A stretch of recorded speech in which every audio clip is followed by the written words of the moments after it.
ETF index mutual funds నేర్చుకుని stock మార్కెట్లో రాణించాలనుకుంటున్నారా? వెంటనే ఈ నెంబర్కి కాల్ చేయండి. ప్రతి ఒక్కరు కూడా బడ్జెట్ గురించి ఎదురు చూసిన వాళ్ళే అని చెప్పొచ్చు. అండ్ ఎస్పెషలీ మనం మాట్లాడుకుంటే డిఫరెంట్ కేటగిరీస్ ఉంటాయి. అండ్ ఎడ్యుకేషన్కి ఎలా ఉంది, ఎంప్లాయ్ చేసే వాళ్ళకి ట్యాక్స్ పరంగా ఎలా ఉంది, అండ్ ఎస్పెషలీ ఉమెన్కి సంబంధించి ఎవరైతే ఆంటర్‌ప్రెన్యూర్ జర్నీని మొదలు పెట్టాలి అనుకుంటున్నారో వాళ్ళకి సంబంధించి ఏమైనా కొత్తగా స్కీమ్స్ వచ్చాయా అని చూస్తున్న వాళ్ళు కూడా ఉంటారు.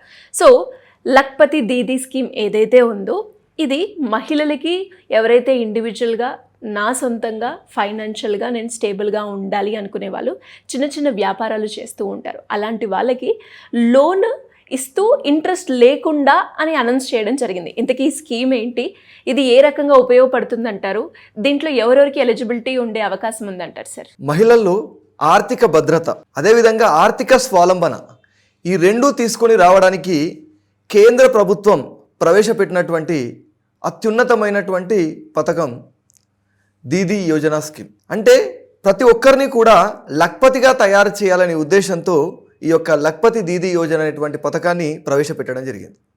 ప్రతి ఒక్కరు కూడా స్వయం ఉపాధి సంపాదించాలి, ఆర్థికంగా భద్రత కలిగి ఉండాలని ప్రతి ఒక్కరు కూడా కోరుకుంటారు. కానీ వాళ్ళు వ్యాపారాలు చేయడానికి సరైనటువంటి రుణాలు బ్యాంకులు అందించడం అనేది జరగదు. అది కూడా వడ్డీ లేని రుణాలు బ్యాంకులు అందించడం అనేది జరుగుతుంది.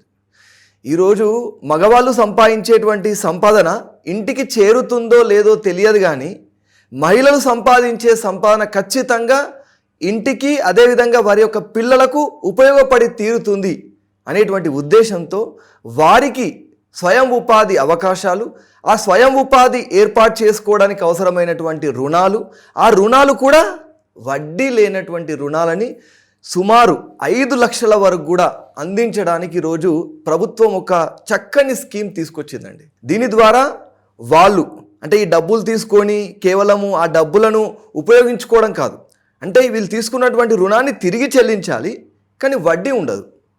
కానీ ఏదైనా ఒక స్వయం ఉపాధి ఏర్పాటు చేసుకున్నటువంటి ఒక ప్రూఫ్ అనేది ఉండాలి ఖచ్చితంగా. అంటే వాళ్ళు ఒక టైలరింగ్ నేర్చుకొని టైలరింగ్ చేస్తున్నట్లుగా కానీ, లేదా క్యాటరింగ్ వ్యాపారం చేస్తున్నట్లు, లేదా డైరీ ఫామ్ ఏర్పాటు చేసుకోవడం కావచ్చు, లేదా పాపడ్స్ తయారు చేయడం, పికిల్స్ తయారు చేయడం, ఇలా ఏదైనా సరే అగరబత్తులు తయారు చేస్తుంటారు, మనం గమనిస్తుంటాం.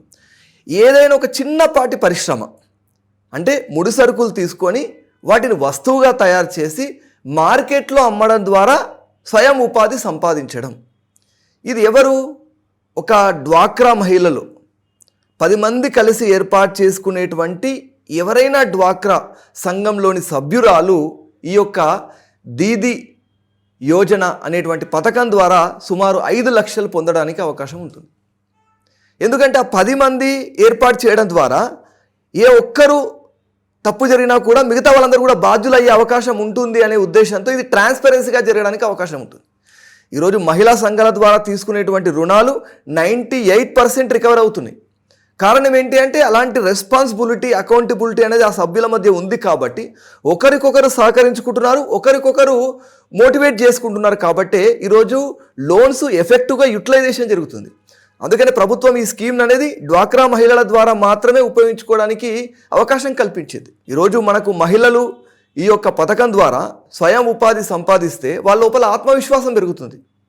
ఎందుకు అంటే వాళ్ళ యొక్క మాటకి విలువ ఏర్పడుతుంది, వాళ్ళ యొక్క నిర్ణయాలకు సమాజంలో ప్రాధాన్యత ఇవ్వడం జరుగుతుంది.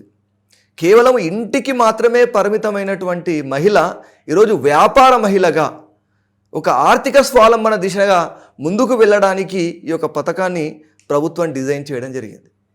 ఎక్కడైనా సరే అది పట్టణ ప్రాంతాల్లో కావచ్చు లేదా గ్రామీణ ప్రాంతాల్లో కావచ్చు, ఎక్కడైనా మహిళ ఒక స్వయం ఉపాధి సంఘంలో సభ్యురాలుగా ఉంటూ తాను ఒక చిన్న మ్యానుఫ్యాక్చరింగ్ యూనిట్ ఏర్పాటు చేయాలి, తద్వారా నేను వ్యాపారం చేయాలి అని అనుకున్నట్లయితే ఖచ్చితంగా దీని ద్వారా లోన్ పొందేటువంటి అవకాశం ఉంది. మనం ఎలాంటి చిన్న పరిశ్రమలు చూస్తుంటాం, ఆ చిన్న పరిశ్రమలు ఏర్పాటు చేయాలంటే చాలా వ్యయ ప్రయాసాలతో కూడినటువంటి పని. అంటే చాలా పేపర్ వర్క్ ఉంటుంది, అదేవిధంగా అనేక రకాల డిపార్ట్మెంట్స్ నుంచి పర్మిషన్ తీసుకోవాల్సి ఉంటుంది. కానీ ఎప్పుడైతే ఈ యొక్క పథకంలో సభ్యురాలుగా చేరిన తర్వాత సింగిల్ విండో విధానం ద్వారా బ్యాంకు ద్వారానే అన్ని రకాల అనుమతులను పొందడం జరుగుతుంది, బ్యాంకు ద్వారానే రుణ సదుపాయం పొందడం జరుగుతుంది. తద్వారా నీ వ్యాపారానికి అవసరమైనటువంటి రా మెటీరియల్ పొందడం జరుగుతుంది, అదేవిధంగా ట్రైనింగ్ కూడా వాళ్ళు కల్పించడం జరుగుతుంది.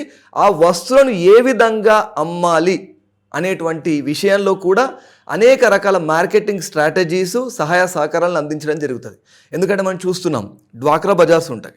ఆ డ్వాక్రా బజార్స్లో అంటే వీళ్ళు తయారు చేసిన ప్రోడక్ట్ సేల్ చేసుకోవడానికి ఈరోజు పబ్లిసిటీ అనేది చాలా ఇంపార్టెంట్ కదండి. ఏ ప్రోడక్ట్ అయినా సరే సెల్ అవ్వాలి అంటే పబ్లిసిటీ ఇంపార్టెంట్. ఆ పబ్లిసిటీ అంతా కూడా ఈరోజు గవర్నమెంట్ డ్వాక్రా బజార్ల ద్వారా తన యొక్క భుజస్కంధాలపై వేసుకొని ఇలాంటి మహిళలందరి యొక్క ఆ ప్రోడక్ట్స్ తయారు చేసినటువంటి ప్రోడక్ట్స్ని సేల్ చేయడం జరుగుతుంది. మరి ఎందుకు ఇంత ప్రాధాన్యత ఇస్తూ ఈ పథకాన్ని తయారు చేసింది అనేటువంటి అనుమానం మనకు వస్తుంది.